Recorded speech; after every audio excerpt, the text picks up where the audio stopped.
Baiklah, saya lebih suka menghargai yang sudah datang. SpongeBob. Assalamualaikum warahmatullahi wabarakatuh. Waalaikumsalam warahmatullahi wabarakatuh. Terima kasih atas ketepatan waktunya, Kamran. Ahmad VR itu apa?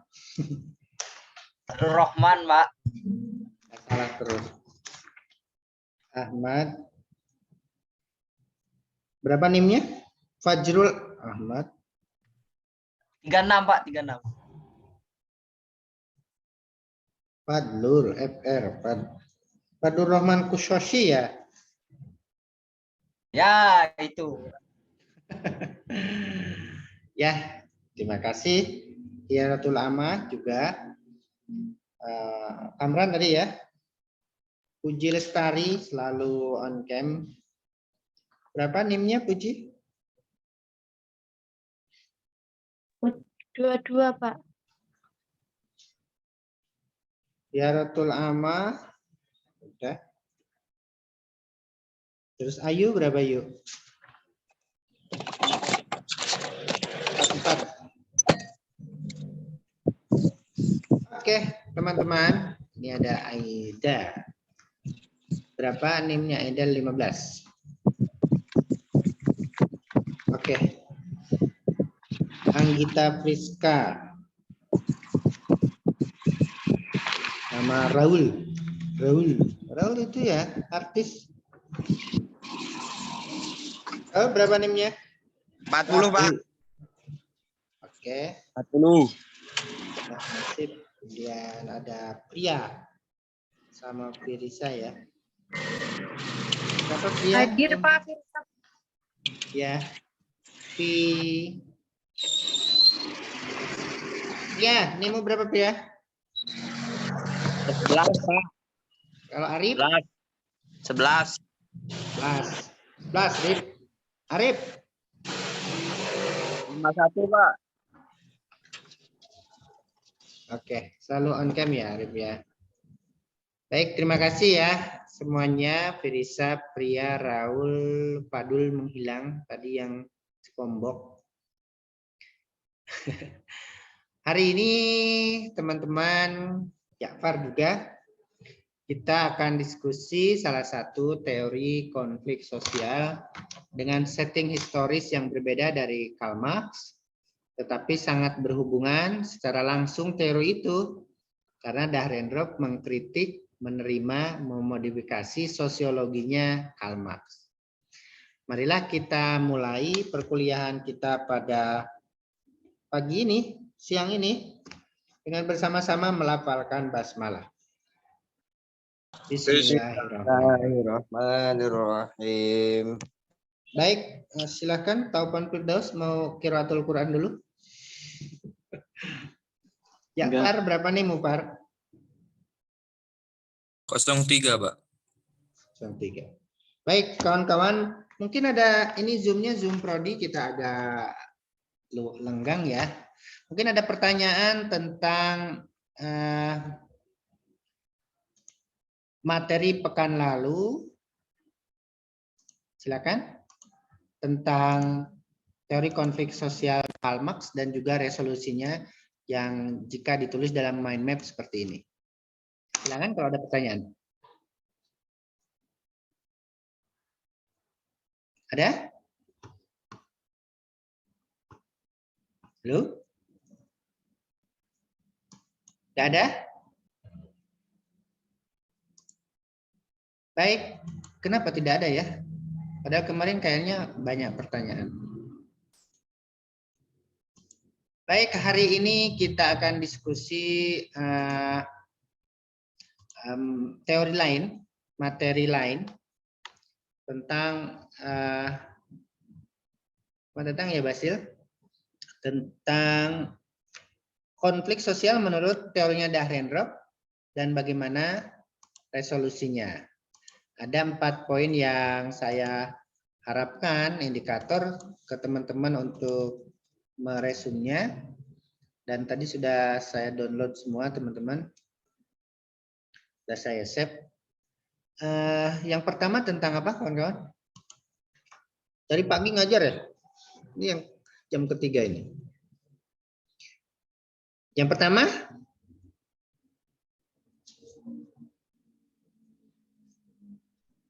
Penyangkalan dibuka parsial, Pak, atas teori konflik Karl atas Marx. teori konflik atau sosiologi Karl Marx ya, Firisa.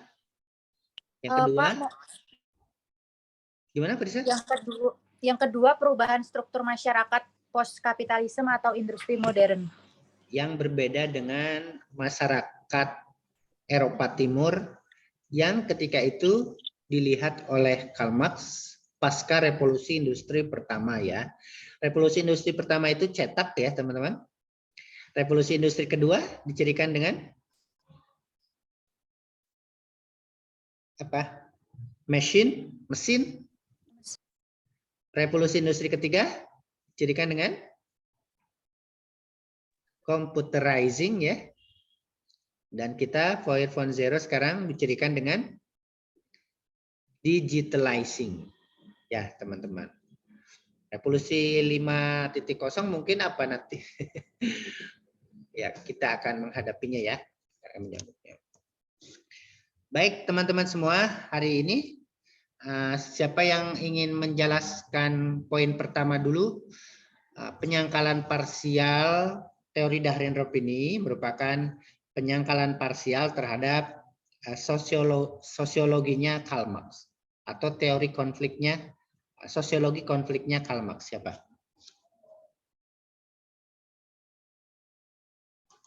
Silakan. Ayo guys. Saya udah capek dari pagi ngomong terus. Siapa? Kalau nggak ada, ayo kita tutup. Firisa, kayaknya Bang ngomong. Yang pertama Ya, terus Pak. ngumpulin. Apa yang Anda pahami dari ringkasan Anda tentang teori konfliknya Dahrendorf merupakan penyangkalan parsial terhadap teori konflik atau sosiologi konfliknya Karl Marx. Kalau penyangkalan parsial berarti ada penerimaan parsial juga kan? Iya, Pak. Gimana? Jadi menurut saya itu penyangkalannya itu berawal mengenai konflik Karl Marx yang mana paham masyarakat dapat menjadi faktor pertentangan ketidaksinambungan, ketimpangan, serta menjadikan faktor ekonomi juga sebagai akibat konflik terutama antara budak dan juga majikan. Nah, kalau misalkan teorinya pelan-pelan, santai. Kalau jadi dosen tuh kamu harus santai, tidak buru-buru gitu. Ini kayak mau dikejar, Pak. Nah, kalau misalkan teorinya Dahrendorf itu menganggap konflik ini tuh sebagai teori parsial dan menganggap teorinya itu bisa dipergunakan untuk menganalisa fenomena yang menjadikan konflik sosial itu, karena proses konflik sosial itu merupakan kunci bagi struktur sosial gitu, Pak. Kalau misalkan dari teorinya Dahrendorf. Kalau misalkan dari Karl Marx itu tadi tuh faktor ekonominya, Pak, yang menjadikan ketidaksinambungan gitu, Pak. Faktor ekonominya ya. Oke, ya. Kasih. Pak, mohon maaf Pak, ini Farah Nadifah, Zoom-nya itu tadi ada kesalahan Pak, nggak bisa. Terus kalau misalkan bareng sama saya gimana ya Pak? Boleh, depet-depetan situ. Yo, suruh dia nambahin jawaban. Apa maksudnya? Nanti WA saya ya, Farah. Oh, Farah. Apa yang dimaksud dengan teori ini sebagai penyangkalan parsial terhadap teori konfliknya Karl Marx? Apa, Farah?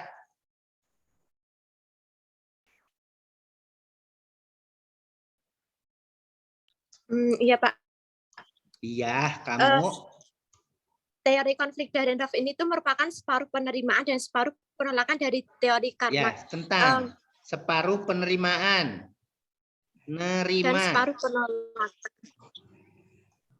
Sama nolak. Sama separuh penolakan dari teori. Ini accept. Ini reject, deny. Pertanyaannya apa yang ditolak, apa yang diterima, Farah? Ini Pak, bentuk penolakan atau penyangkalan itu yang ditunjukkan itu tuh merupakan perubahan yang terjadi di masa industri. Konflik Dahrendorf itu yang dibahas itu merupakan yang dari aspek sosialnya, sedangkan dari pemikiran Karl Marx itu persoalan ekonominya. Itu ya. Persoalan apanya? Darendro? Aspek sosial dalam masyarakat, Pak. Kalau itu ekonomi, Karl Marx. Ya, kalau Karl Marx itu dari ekonominya. Sumbernya mana itu, Farah? Dari jurnal, Pak. Jurnal ya. Oke, good. Yain. Taufan Firdaus gak pernah dengar saya suaranya. Selalu on cam, senyum. Ya, Apa ya? Yang dimaksud dengan penyangkalan parsial ini apa, Taufan? Kamu Firisa sama Farah self distancing, social distancing. Ya, gimana, Taufan? Kalau penyangkalan seperti struktur kekuasaannya tuh melalui penguasaan, terus mereka juga berpartisipasi kepada lebih ke pendudukan gitu loh, Pak. Pendudukan apa? Rusia, Ukraina. Penundukan. Penundukan, Pak. Menundukan ya. Menundukan kekuasaan gitu loh. Baik, terima kasih ya atas usahanya. Yang lain teman-teman, teorinya ini, teori konfliknya ini, kan penyangkalan parsial. Jadi ada yang diterima, ada yang ditolak, dan ada yang dimodifikasi, modify. Pertanyaan saya, mohon yang dapat jawabannya di ringkasannya. Apa yang diterima? Apa yang ditolak? Apa yang dimodifikasi? Anissa, Raul, Kamran, Arif, silakan. Siapa yang bisa? Bombok, Kredit Peti, Pak Durrahman, Raul, Farid, Basul, Arif, ayo, mana yang namanya pria itu mana? Tunjukkan pria. Ambar Fani. Gimana ringkasannya? Aida? Firisa nemu? Farah yang ada. Acrul hilang. Anggia. Anggia kamu di belahan dunia mana? Kok gelap? Ja'far. Gak ada? Al-Hiyaroh. Al-Amah. Pemilihan umum apa ya? Hiyaroh. Intikhabul am ya. Dina. Dina Khilma. Apa yang ditolak, apa yang diterima? Guys, gimana tuh ini ngeringkasnya? Oke, apa yang ditolak? Teori konfliknya Dahrendorf dari sosiologinya Karl Marx. Dia menolak apa, kawan-kawan? Kelas mungkin, Tat. Apa? Pembagian kelas. Oke, mana yang ngomong? Kamran. Yang ditolak adalah classless society. Masyarakat tanpa kelas dia tolak. Apa yang diterima?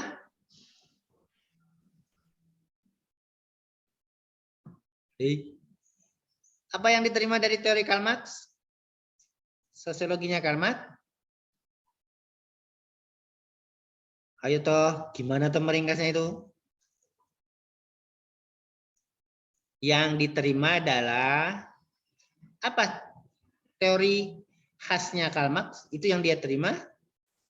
Pertentangan kelas toh, konflik kelas toh. Pertentangan kelas tetap ada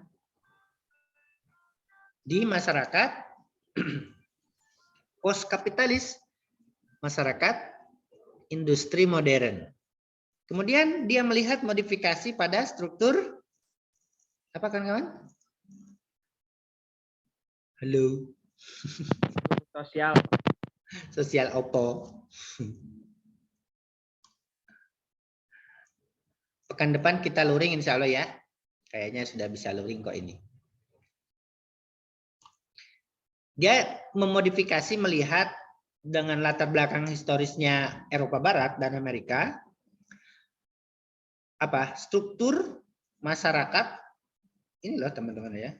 Struktur masyarakat post kapitalis. Atau industri modern. Industri modern. Nah, ini dia. Ini dia. Oke. Jadi ada 3 ini. Dia menolak classless society, masyarakat tanpa kelasnya, sosiologi Marx. Marx masih Marx ini ya. Yang kedua, dia menerima Dahrendorf, menerima pertentangan kelasnya Marx, konflik kelas dalam konteks masyarakat industri modern. Oke, ada yang dapat ini? Siapa? Poin ini? Ada? Silakan sambil minum teman-teman ya, kalau yang tidak puasa lagi makan. Oke, have fun. Tapi jangan ditawar-tawar ke yang puasa. Mengapa dia menolak classless society? Gimana sosiologinya Dahrendorf? Karena 1, 2, 3, 4, 5. Karena menurut Dahrendorf, dengan setting historisnya Amerika Utara post kapitalis, masyarakat industri, masyarakat tanpa kelas itu nggak ada. Bahkan dalam masyarakat sosialisme, dalam masyarakat komunisme atau sosialism, kelas itu tetap ada toh. Betul nggak kawan-kawan? Coba lihat Korea Utara sekarang, tidak ada individu memiliki aset-aset vital. Semua dikuasai negara. Tetapi apakah di situ tidak ada kelas? Di Amerika Utara, di Korea Utara? Yang sistem komunisme murni kata mereka. Ada nggak kelas itu? Halo? Saya ngomong sendiri. Ada kelas nggak di Korea Utara dewasa ini? Ada, Pak. Ada. Kelas apa? Kelas sosial, Pak. Lah ya kelas sosial lah. Kayaknya di sana ini dia, Pak. Kalau saya lihat sih Korea Utara tuh dia memang benar-benar stagnan itunya, kecuali cuma kebagi Bukan, dua. iya stagnan. Kelas kok, kelas sosialnya ada nggak? Siapa yang berhak menjadi presiden Korea Utara? Oh iya. Turunan Kim Jong Un. Kim Jong Un. Kim Jong apa atasnya itu? Terus Kim Jong apa meneh? Kakeknya Kim Jong Sopo. Oh iya.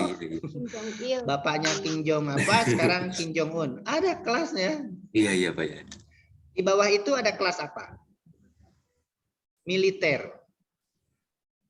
Baru di bawahnya rakyat jelata yang Masya Allah melarat ya. Disuruh diet, disuruh makan hewan apa. Karena gandumnya diambil oleh pemerintah untuk biaya nuklir kan. Senjata nuklir. Jadi kita bersyukur loh di Indonesia ini hanya langka minyak. Hanya mahal telur, bawang.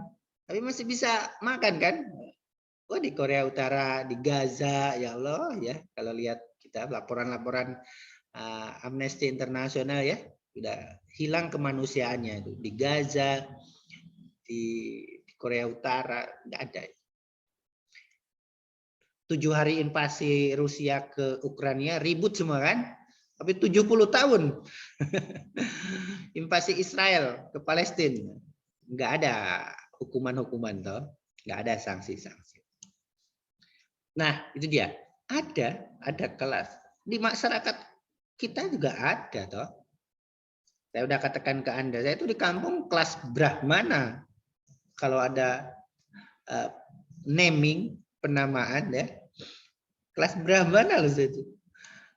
Saya kemarin waktu Omikron ini meningkat di kampung, saya nggak ke masjid 2 minggu mungkin.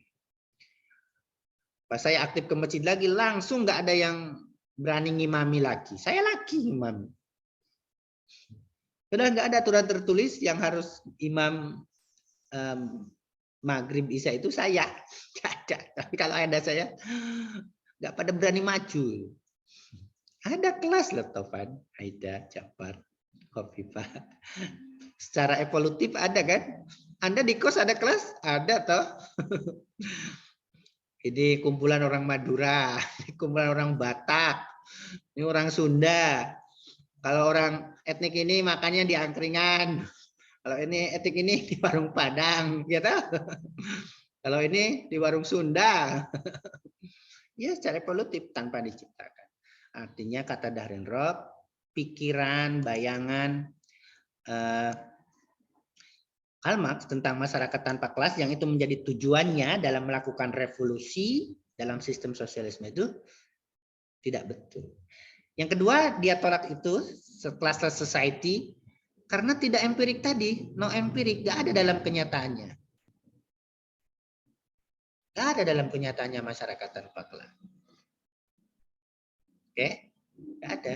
Idenya ide super brilian ya, ingin menciptakan tanpa kelas, masyarakat tanpa kelas. Tapi bagaimana revolusi itu harus dijalankan oleh kelas buruh dengan mengambil dari majikan, kan itu menciptakan konflik tersendiri kan. Walaupun non-violence, Taufan kamu kaya raya nih, misalnya nih ada orang kaya raya sini, Taufan, Ian Basil, yang cowok-cowok ini, Jakpar, orang kaya baru nih. Terus kami semua ini orang proletariat ingin menciptakan masyarakat tanpa kelas dengan mengambil sumber daya kalian tanpa kekerasan. Terus kalian mau bilang monggo silahkan gitu? Enggak kan? Pasti membelanya kan? Dengan wah mati-matian itu, berkelahi itu. Syahid kata dia, membela kehormatan, membela kekayaan. Jadi nggak mungkin kaum borjuis begitu saja menyerahkan sumber dayanya untuk untuk dimanage oleh kaum buruh proletariat dalam rangka melakukan revolusi untuk menciptakan masyarakat tanpa kelas. Ada nggak kayak gitu? Nggak kan? Kata Dahrendorf nggak ada. Oke, karena itu siapa ini yang chat? Abror. Oke. Karena itu kata Dahrendorf dengan sosiologi yang berbeda, latar belakang sosiologis yang berbeda, masyarakat tanpa kelas itu spekulatif. Oke, spekulatif. Kebenaran spekulatif kan teman-teman? Ada dalam filsafat ilmu ya. Kebenaran spekulatif, kebenaran empirik, kebenaran normatif. Yang ketiga, tesis-tesis Karl Marx itu tentang struktur sosial ekstrim, kemudian bahwa tesis-tesis Marx itu tidak benar. Apakah iya teman-teman, dalam keseluruhan hidup kita itu kita berbuat, kita memperjuangkan banyak hal hanya karena materi, tanpa nilai? Tidak kan? Betul? Teman-teman, oke lah, mungkin ingin dapat ijazah kuliah. Iya kan? Itu kan materi kan? Tetapi cara teman-teman mendapatkan ijazah itu kan penuh dengan nilai kan? Tidak beli kan? Tidak nyetak sendiri, bikin stempel sendiri, tanda tangan sendiri, tidak kan? Tapi sekolah, itu kan nilai. Nah, dalam tesis Karl Marx bahwa sejarah itu adalah perjuangan materi. Jadi Anda, saya bermana atau tidaknya hidup ini ketika ada perubahan materi, ketika tambah kaya, ketika tambah makmur, bukan tambah bahagia, tambah makmur. Apa iya kita itu manusia materialistik, makhluk materialistik? Kan tidak kan? Kita makhluk berperasaan, makhluk penuh nilai. Untuk mendapatkan S1 saja Anda kuliah. Tidak beli. Ya toh? Betul nggak? Halo? Wah, serasa khutbah Jumat ini. Oke. Nah, tesis-tesis Karl Marx itu tidak betul bahwa sejarah ini, sejarah manusia adalah hanya memperjuangkan kebutuhan dasar, materi, bahkan dalam konteks tertentu hanya memperjuangkan seks katanya. Pemenuhan seks. Oke. Nah, mirip dengan Freud. Yang kelima, mengapa ditolak classless society? Karena dalam masyarakat post kapitalis, masyarakat industri modern memiliki tidak sama dengan menguasai. Oke. Ini dia. Di sosiologinya Karl Marx, memiliki adalah menguasai. Betul nggak? Pemilik modal itu menguasai pemilik tenaga. Kaum majikan menguasai kaum buruh. Kaum borjuis menguasai kaum proletariat. Dalam masyarakat industri modern, apakah memiliki otomatis menguasai? Tidak kan? Apa contohnya kawan-kawan? Siapa pemilik, maaf menyebut klub saya ini. Yang El Barca jangan marah. Siapa pemilik sesungguhnya Real Madrid ataupun Barcelona? Cowok yang suka sepak bola. Iya. Raul? Gimana? Pemiliknya Madrid, Florentino Perez, Pak. Itu presidennya, Mas. Pemilik senyatanya siapa? Barcelona, Real Madrid. Pemegang saham. Pemegang saham. Ya toh? Apakah pemegang saham Barcelona sama Real Madrid menguasai? Tidak. Yang menguasai itu menguasai siapa manajernya, dicopot apa tidak, transfer pemain, siapa yang ditendang, siapa yang masuk, itu siapa? Presidennya. Betul? Laporta kalau di Barcelona kan? Kalau di Madrid, Perez kan? Perez kan? Nah, itu dia. Dalam industri modern, pemilik itu tidak otomatis menguasai. Tapi kalau model Chelsea, ya pemilik penguasa kalau itu kan? Abramovich itu ya pemilik, ya penguasa. Ya copot manajer sana sini kan? Nah, tapi itu masih Marx, itu model Marx. Tapi di perusahaan-perusahaan, klub sepak bola, perusahaan yang main saham, pemiliknya itu kan pemegang saham, tahu teman-teman. Tapi kekuasaannya dipegang oleh, kalau perusahaan apa? Direktur kan? Manajer kan? Di bawah manajer ada lagi toh? Ada direktur utama, ada direktur, kalau di sepak bola sama ya, direktur teknik, direktur ini. Nah, sama toh kalian kalau di organisasi kan ada ketua, ada sekretaris, ada wakil, ada seksi konsumsi ya paling enak itu. Seksi konsumsi, seksi apa?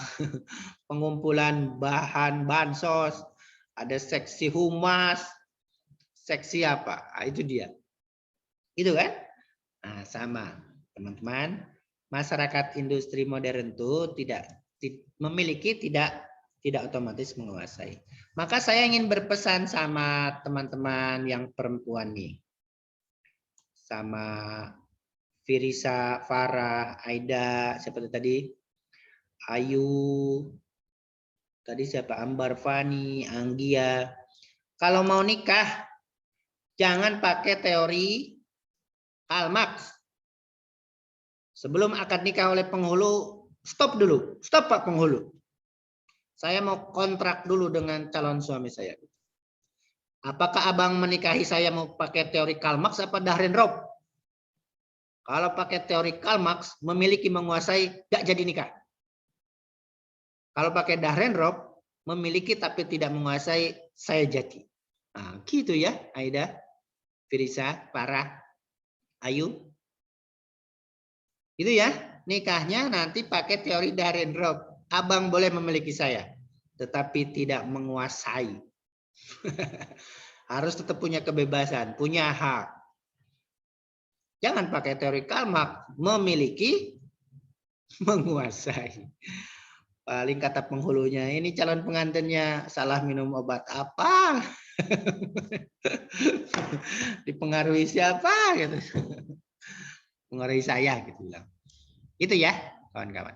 Baik, sampai sini ada yang mau ditanyakan, silakan. Nah, ini masih menolak ke classless society-nya. Setelah itu saya akan menjelaskan memodifikasi struktur dan lain-lain. Silakan, Sinta, Raul, Abu Hasan Al-Asy'ari. Pertanyaan? Basil, capek dari pagi ya? Lebih capek loh teman-teman ngajar Zoom itu daripada di kelas.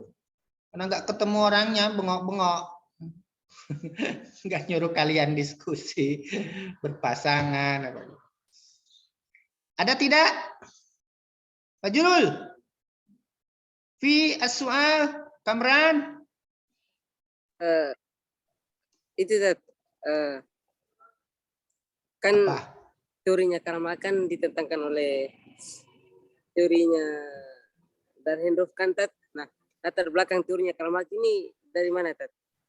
Kan katanya dari Dahrendorf itu kan tidak sesuai dengan keadaan kan Tat. Terus Nah, latar belakang iya. munculnya teori ini. Itu sudah didiskusikan pekan lalu, hari Jumat. Kok kamu tanyakan sekarang? Tadi sudah saya tampilkan itu mind map-nya. Latar belakang sosialnya adalah revolusi industri pertama Eropa, yang kedua liberasi politik di Perancis, yang menyebabkan, yang dia lihat menimbulkan struktur sosial yang ekstrim, hitam putih, antara majikan dengan buruh, antara pemilik modal dengan pemilik tenaga, antara kaum borjuis dengan proletariat. Kamran, kemarin sudah itu. Ikut Tat. Nah, iya, itu Eropa Timur. Kalau ini Amerika dan Eropa Barat. Masyarakat post kapitalis atau masyarakat industri. Itu ya, kawan. Lihat dong itunya, YouTube-nya sudah saya ini. Yang lain yang Dahrendorf. Guys, capek guys ngomong terus ini. Apalagi saya pas puasa ini. Saya izin bertanya, Pak. Ya, Firisa. Firisa apa itu? Firisa. Ya. Itu Pak, tentang apa ya Pak? Kekurangan sama kelebihan yang spesifik gitu Pak. Antara teorinya Karl Marx sama Dahrendorf itu Pak. Terus apa penerapannya di era zaman sekarang gitu Pak? Ya. Bisakah teori Karl Marx yang itu kita pakai untuk menganalisis kekinian? Bisa nggak? Bisa. Bisa Pak. Bisa. Walaupun dia katanya ateis ya, tidak beragama, menolak agama sebagai salah satu sumber makna dalam kehidupan, bisa. Artinya konflik keagamaan pun, konflik sosial secara umum, konflik keagamaan secara khusus, jika dibaca dengan teori itu artinya konflik keagamaan itu nggak ada toh. Yang ada adalah perebutan aset antara kaum borjuis dengan kaum proletariat. Bahasa sekarang kan antara the have sama the have not. Itu bisa. Bisa, Firisa. Hasilnya akan seperti itu karena dia tidak percaya, tidak beragama, tidak memasukkan agama sebagai suatu entitas penting, maka hasilnya tidak akan melihat itu. Karena itu Kalau nanti ada di materi saya selanjutnya tentang faktor kultural dan faktor struktural, maka Karl Marx ini masuk ke mazhab kultural apa struktural, Firisa?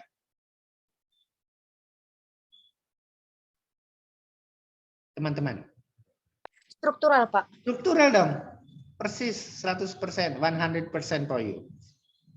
Dia akan melihat konflik di suatu wilayah itu bukan karena agama. Teori itu. Karena manusia berjuang untuk melakukan perjuangan materi, kebutuhan dasar, memenuhi kebutuhan dasar.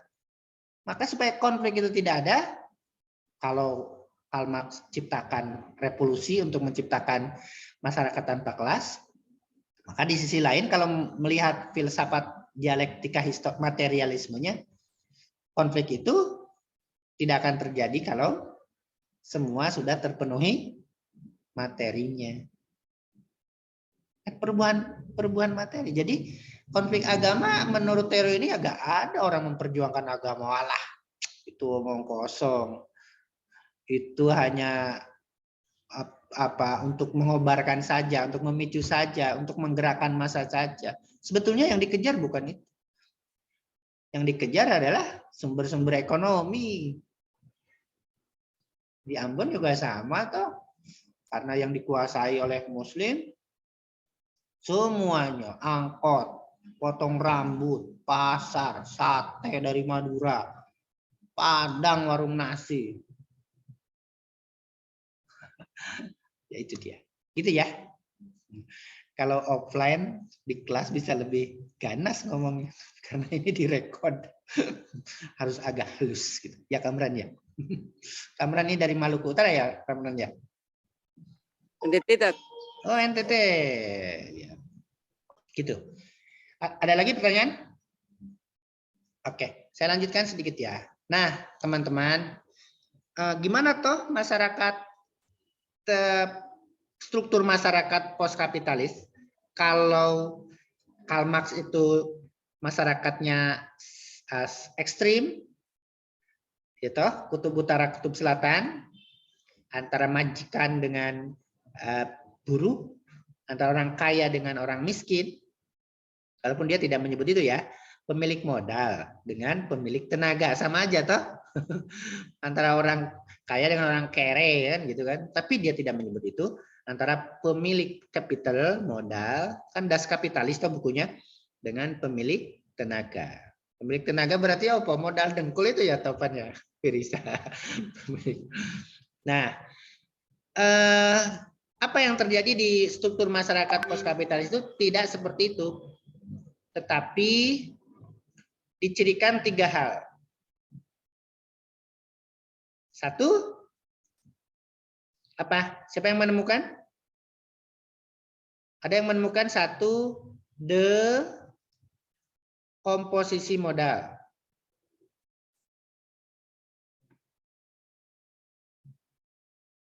Yang kedua, masyarakat industri modern dicirikan dengan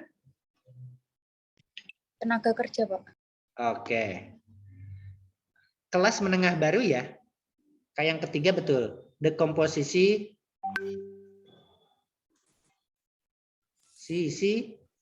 jadi komposisi modal, tenaga kerja. Nah, kalau ini di masyarakat modern munculnya kelas menengah baru kan? Kelas menengah baru. Bukan orang kaya baru ya. Apa bedanya orang kaya baru dengan orang kaya lama? Selalu jadi perbincangan. Apa maksudnya di masyarakat ya tadi itu seperti yang saya udah ulas dengan detail ya, bahwa di masyarakat industri itu antara tidak sama ya teman-teman, ini tidak sama antara memiliki dengan menguasai. Jadi dekomposisi modal itu pemilik modal tidak otomatis menguasai, walaupun ya banyak kasus masih menguasai kan, kayak Chelsea itu kan. Chelsea klub saya kalau Liga Inggris itu, Nugi. Sekarang mau hancur itu. Gara-gara invasi Rusia itu. Ya. Ada pemisahan antara kepemilikan modal dengan kekuasaan, dengan menguasai. Tidak sama, sehingga ini dikatakan menyebabkan kaum borjuis tidak berkuasa lagi. Kosis, kaum borjuis tidak berkuasa lagi. Mereka hanya berkuasa menentukan struktur atas, toh, presidennya, toh, direktur utamanya kan. Pemegang saham hanya bisa menentukan direktur utamanya. Ke bawahnya siapa pelatihnya, siapa pemain yang akan direkrut, siapa karyawan baru, siapa karyawan yang di PHK, itu yang berkuasa direktur, manajer, dengan wakil divisinya pastikan divisi. Maka kaum borjuis di masalah industri modern tidak ini lagi. Anda sebagai pemilik modal di suatu perusahaan, misalnya saham 30%, itu tidak berkuasa. Kalau mau berkuasa 100%, apa yang 10% itu hanya terima penghasilan aja setiap bulan kan? Itu ya. Itu dia teman-teman. Singkatnya saja ya. Nah, ini dia. Kemudian yang ini kelas menengah baru, mengapa muncul di masyarakat ini? Karena kawan-kawan seperti dalam kasus serikat buruh kan teman-teman. Buruh-buruh dari sini dulu mungkin. Buruh itu kan kalau di ini tenaga kerja, labor, kalau di sosiologinya Karl Marx, buruh itu sama semua kan? Dia dikuasai oleh pemilik kapital, pemilik modal. Tetapi di masyarakat industri modern tidak demikian.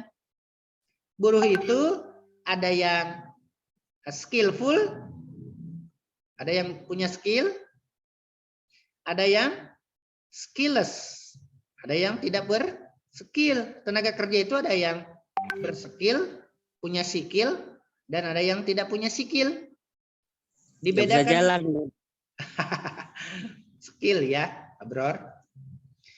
Teman-teman pernah kan baca lowongan pekerjaan di perusahaan tertentu? Ya toh? Saya kan dekat perusahaan itu Komitrando, sapu tangan, apa? Globes. Ini di Potorono. Itu masih tertempel tulisan dibutuhkan tenaga kerja. 1, operator mesin, minimal pendidikan D3 mesin. 2, sekretaris administrasi, pendidikan minimal S1 akuntansi. Yang ketiga, umum, apa gitu umum itu tukang bungkus plastik apa piye, minimal SMP. Bisa baca toh paling. Ya toh? Berbeda kan? Mana yang skillful dan bayarannya pasti berbeda? Ya yang tadi itu operator mesin, sekretaris, bendahara. Kalau yang tukang umum itu mungkin tukang bungkus-bungkus plastik itu yang di akhir itu ya. Yang bayarannya berbeda, yang pendidikannya cukup SMP. Itu yang skillless. Nah, yang skillful ini, teman-teman, tenaga kerja yang skillful ini, dia akan punya kesempatan menjadi kelas menengah baru. Karena suatu waktu dia bisa menjadi seksi apa, ketua bagian apa, ya toh? Betul nggak? Ya toh? Nanti kalau sudah tinggi lagi bisa menjadi serikat-serikat itu kan? Serikat-serikat. Serikat buruh itu bekerja di buruh nggak, teman-teman? Ketua serikat buruh tekstil apa? Itu bekerja di pabrik nggak? Kerja, Pak? Tidak, berkantor dia. Oh. Berkantor, Mas. Coba ke Cimahi, ke Bandung itu. Berkantor, dia punya kantor. Dia nggak bekerja. Dia sudah memeras keringat para buruh dia. Dia kelas menengah baru. Karena dia berpendidikan. Karena dia skillful. Dia punya politiking bahkan. Oh, rebutan ketua serikat buruh aja bisa konflik kan. Bisa berkelahi toh. Karena itu kelas menengah baru. Tapi dia penguasa? Bukan. Pemilik? Bukan. Tapi dialah yang punya kuasa untuk mendialogkan, memobilisasi massa buruh. Dia bisa ke atas ke pemilik modal sini nih. Untuk negosiasi gaji, THR. Dia yang berkuasa. Wah, itu muncul kelas-kelas baru kan. Jadi dulu buruh biasa punya pengalaman tertentu sekian tahun kerja menjadi bagian apa, setelah bagian apa menjadi ketua pabrik itu, ketua pabrik itu menjadi ketua serikat buruh. Serikat buruh ada 2 loh di Indonesia itu. Yang Pilpres kemarin ada yang dukung Jokowi, ada yang dukung Prabowo kan. Ada yang katanya diakui pemerintah sama tidak diakui. Kawan-kawan semua, struktur sosial inilah yang menggagalkan kawan-kawan. Bahasa Dahrendorf, struktur sosial inilah yang bourgeois ini ya, bourgeois tidak berkuasa lagi, munculnya serikat-serikat buruh, orang-orang menengah baru, kemudian buruh itu tidak sama, ada yang skillful, ada yang skillless. Ini semualah yang kata Dahrendorf menggagalkan teorinya Karl Marx. Inilah yang menggagalkan impian teori revolusinya Karl Marx. Jadi tidak mungkin ada revolusi jika bourgeois tidak berkuasa. Tidak mungkin ada revolusi kalau tumbuh serikat-serikat buruh, kelas-kelas menengah baru. Tidak mungkin ada revolusi kalau tenaga kerja itu punya kedudukan tertentu. Ada yang skillful, skillless. Karena dalam sosiologi Karl Marx semua sama buruh itu. Harus dikuasai. Ini yang menggagalkan revolusi, ini yang menggagalkan ide classless society. Masyarakat tanpa kelas nggak mungkin. Dengan sendirinya selalu ada kelas-kelas baru. Ini kelas menengah baru ini kelas-kelas baru kan. Bahkan bourgeois bisa jadi buruh kan, kawan-kawan dalam konteks industri modern. Ketika dia bangkrut, pailit, kena utang, bisa jadi tenaga kerja kasar kan. Jadi ini dia. Itu yang tidak dilihat oleh Karl Marx dalam latar belakang. Sampai di sini silakan ada respon sebelum ke pembahasan yang terakhir.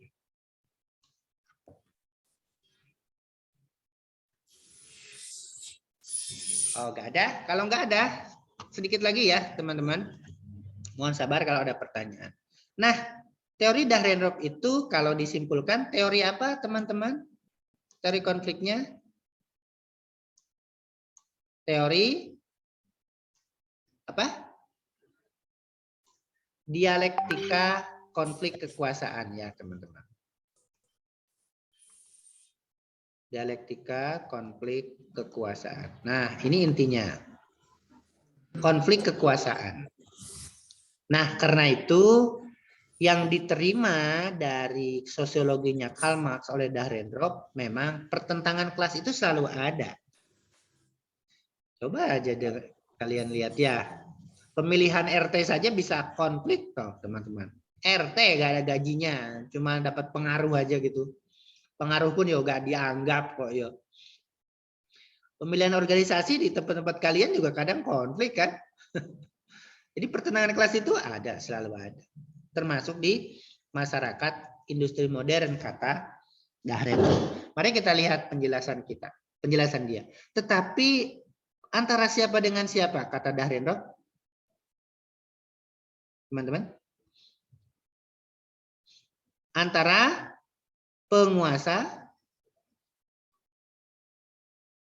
dengan bawahan.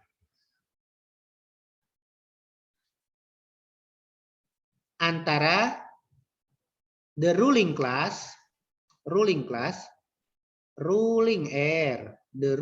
class dengan ruled class. Kenapa ini selalu begitu? Karena yang the ruling class menginginkan status quo. Kalau sudah berkuasa 1 periode, pengennya 2 periode kan teman-teman?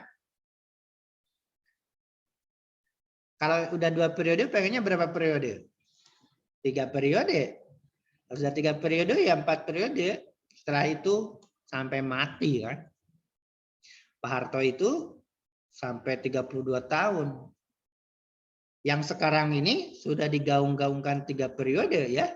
Pemilu ditunda kan. Iya toh? Itu Pak.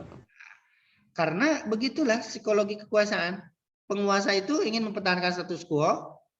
Anaknya masih wali kota nih, belum gubernur kan. Belum nyapres kan. Sedangkan bawahan oposisi pengennya apa? Change. Perubahan. Memang kekuasaan itu kalau langgeng itu cenderung korup kan. Keinginan untuk melanggengkan itu korup. Korup itu bukan berarti selalu korupsi, memperkaya, ngambil uang, bukan. Pelanggengan itu sudah korup sendiri itu.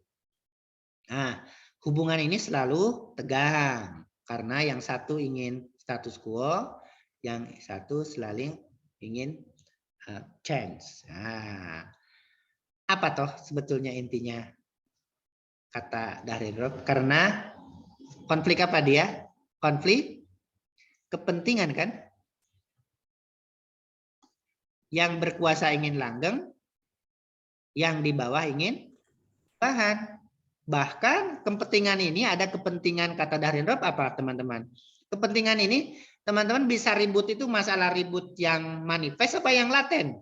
Nah, sama. Kepentingan itu ada yang manifest,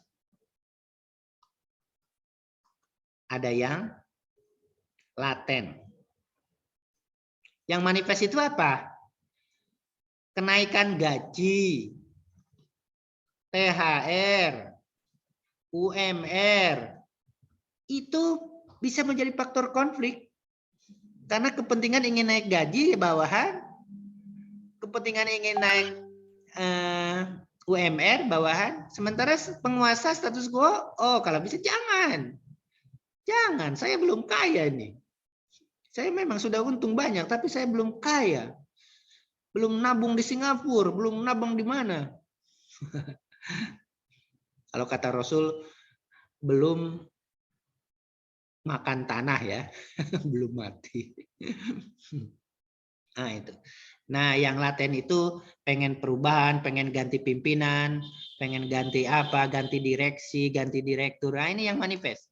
Nah kebutuhan-kebutuhan, kepentingan-kepentingan yang laten ini, yang berbahaya ini, yang selalu menimbulkan kelas-kelas baru, kelompok-kelompok manifest. Nah, kelompok manifest. Panjang ini teman-teman, kelompok manifest. Jadi sekarang ada kelompok manifest yang ketiga, ada kelompok penguasa yang pertama, ada kelompok bawahan yang kedua. Dari mana dia? Dari bawahan yang bergerak. Melakukan pergerakan di bawah, apa di atas, apa di tengah, apa di kiri, apa di samping. Sehingga timbullah konfliknya. Bagaimana tiga entitas ini, penguasa, kemudian ini resolusinya gimana? Kepentingannya dipecahkan melalui apa teman-teman? Resolusi konfliknya gimana? Dari ketiga ini, kepentingan ini melalui institusionalisasi. Apa maknanya institusionalisasi ini? Berbagi kekuasaan, redistribusi kekuasaan, kemudian perubahan struktur baru. Nah, oke. Jadi jangan selalu dong yang berkuasa itu kelompok kalian. Kami juga diikutkan dong, bagi-bagi kue dong, bagi-bagi jatah. Nah, resolusi konfliknya institusionalisasi untuk redistribusi kekuasaan, untuk berbagi kue kekuasaan. Ada tokoh ya waktu kemarin, oh di LC itu sangat akademis kalau mengkritik pemerintah. Sekarang jadi menteri ya wes blegedes kata orang Bantul. Langsung dapat kekuasaan. Itu dia ya. Nah, redistribusi kekuasaan ini, kemudian perubahan struktur ini, siapa yang mengeksekusinya? Kelas menengah baru itu teman-teman. Nah, yang ini. Nah, yang ini. Oke, menarik ya. Teori ini kalau Anda gunakan untuk menganalisis konflik di suatu wilayah. Saya punya pengalaman meneliti konflik 2-3 tahun di Ambon ya, relevan ya. teori ini untuk dijadikan pisau analisis itu. Teman-teman, itu ya garis besarnya. Kalau baca bukunya in detail ya lebih dari ini ya. Dan kalau di kelas kita akan lebih gayeng gitu diskusi ini. Karena ruangannya terbatas, papan tulisnya juga terbatas seperti ini. Ya, ini garis besarnya. Silakan teman-teman, ada pertanyaan? Monggo. Menambahkan tidak harus bertanya ya. Karena bisa jadi teman-teman dapat akses buku aslinya kan. Silakan. Silakan guys.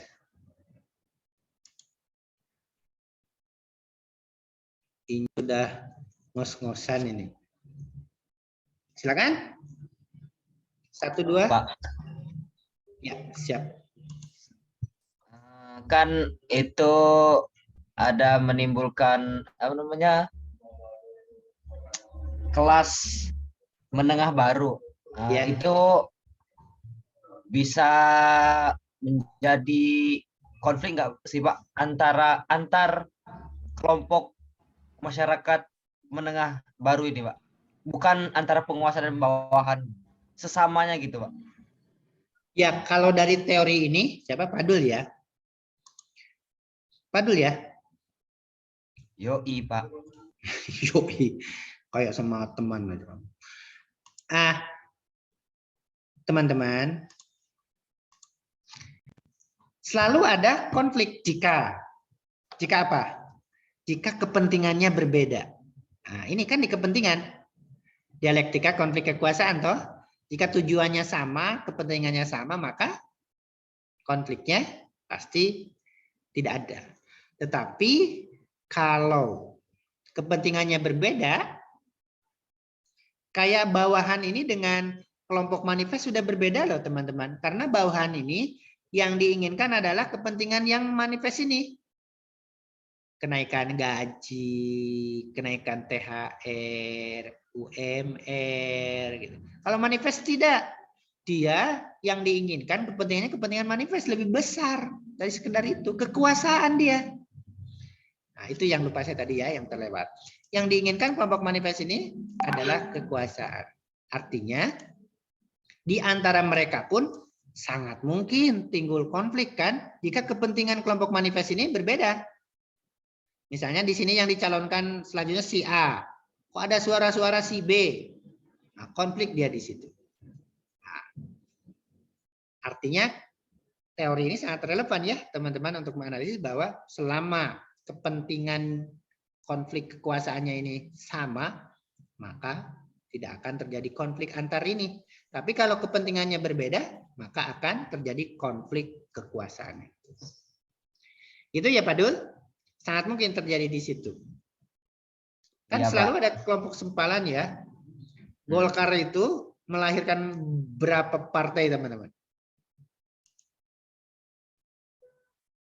Karena konflik kekuasaan toh. Prabowo, Nasdem, siapa lagi? Berkarya. Susilo Bambang. Enggak lah.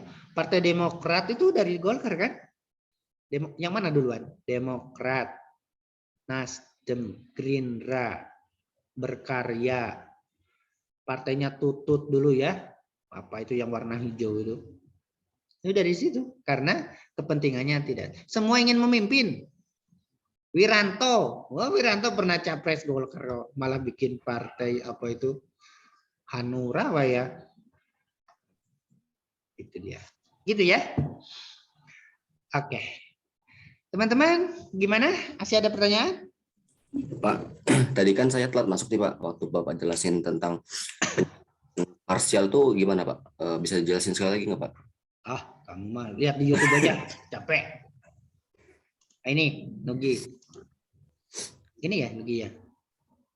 Ini, penolakan parsial yang dimaksud Nugi dan kawan-kawan yang baru masuk.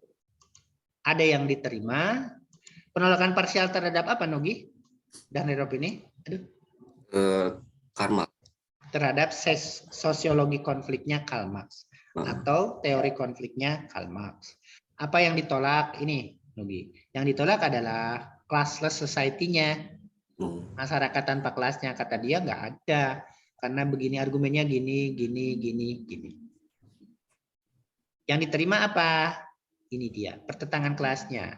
Selalu ada dalam masyarakat modern pun. Tetapi, ini betul, terima kasih kamu sudah mengingatkan. Tetapi pertentangan kelasnya itu bukan, basicnya itu bukan kepemilikan sarana atau modal. It's not based on kepemilikan sarana atau modal. Kalau di Karl Marx kan memang ada pertentangan kelas, tetapi dasarnya adalah kepemilikan kapital, kepemilikan sarana, kepemilikan modal. Di sini basicnya ini, terima kasih kamu udah ngingetin. Basicnya adalah kepentingan. Pertentangan kelas itu karena kepentingan. Kalau kepentingannya sama, tidak akan ada konflik itu. Tidak akan pertentangan kelas itu. Kalau kepentingannya sama. Kalau kepentingannya berbeda itu yang akan menimbulkan. Nah, kawan-kawan, ada beberapa kasus ya pengalaman bangsa kita itu yang separatis itu. Kalau kalian jadi presiden ya, Nugi, kemudian menghadapi separatisme, misalnya Kamran ini memerdekakan diri di timur sana, jangan ditangkap dia. Kasih jabatan. Wali kota, gubernur, pasti korupsi itu. Karena memang yang diperjuangkan bukan nilai, setelah berkuasa korupsi. APBD dikorupsi. Betul ya kalau yang diperjuangkan bullshit itu nilai ya. Pengen duit kok itu. Kasih kekayaan, korupsi, baru ditangkap. Kalau dibunuh jadi pahlawan itu di daerahnya. Dijadikan monumen kan? Ya toh, separatis, kamu bunuh, kamu presiden, kamu tembak mati, jadi pahlawan diarak gitu.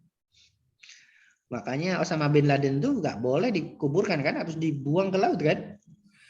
Kalau dikuburkan di mana sekarang, wah diziarahi sama Taufan Firdaus itu tiap minggu itu ke sana. Sama pemuja-pemujanya, sama Basil. Wah, pengikutnya 2 jutaan kok sedunia itu kan. Nah, itu dia. Kasihlah kekuasaan, pasti korupsi, baru ditangkap, jebloskan ke penjara. Jangan ditangkap. Nah, itu. Jadi itu ya, Nugi, sosiologinya dia dengan ini ya, dengan memodifikasi struktur masyarakatnya tidak seperti Karl Marx yang hitam putih, tetapi yang gini dia. Yang mengalami dekomposisi modal, kemudian munculnya kelas menengah baru, dekomposisi tenaga kerja, yang semuanya ini struktur masyarakat ini yang justru menggagalkan ide, kan belum terlaksana, ide pikiran revolusinya Karl Marx dalam masyarakat tanpa kelas pada suatu sistem yang disebut sosialisme. Oke, itu dia. Yang lain. Sama-sama. Cukup ya? Aduh, aku lapar. Ya nanti yang gabung-gabung WA saya ya. Siapa ini parah ya. Alwan, seingat saya belum vaksin kamu ya? Dulu itu. Belum, Pak. Gak boleh ke Jogja kamu. Iya, Pak. Nanti Pak vaksin dulu, Pak. Vaksin itu aja yang di Posyandu itu loh, Wan. Baik kawan-kawan, terima kasih bisa berjumpa lagi dengan teman-teman. Saya bersedia insya Allah kalau ingin luring, pekan depan insya Allah luring ya. Pekan ini tidak ada kejelasan daring diperpanjang atau luring dilanjutkan. Mungkin pimpinan juga bingung ya melihat situasi ini atau penuh pertimbangan. Mohon maaf kalau salah ucap, salah kata ya. Sering nyebut nama Topan karena paling dekat dengan foto saya Topan, kamu di sini. Firisa, Kamran, Abror ya, Ajrul, semuanya lah. Pokoknya nggak kesebut satu-satu. Marilah kita teman-teman bersyukur ke hadirat Allah Subhanahu wa taala dengan melafalkan hamdalah. Alhamdulillah. Rekodnya nanti ada ya kalau ingin melihat lagi. Assalamualaikum warahmatullahi wabarakatuh. Waalaikumsalam. Waalaikumsalam warahmatullahi wabarakatuh.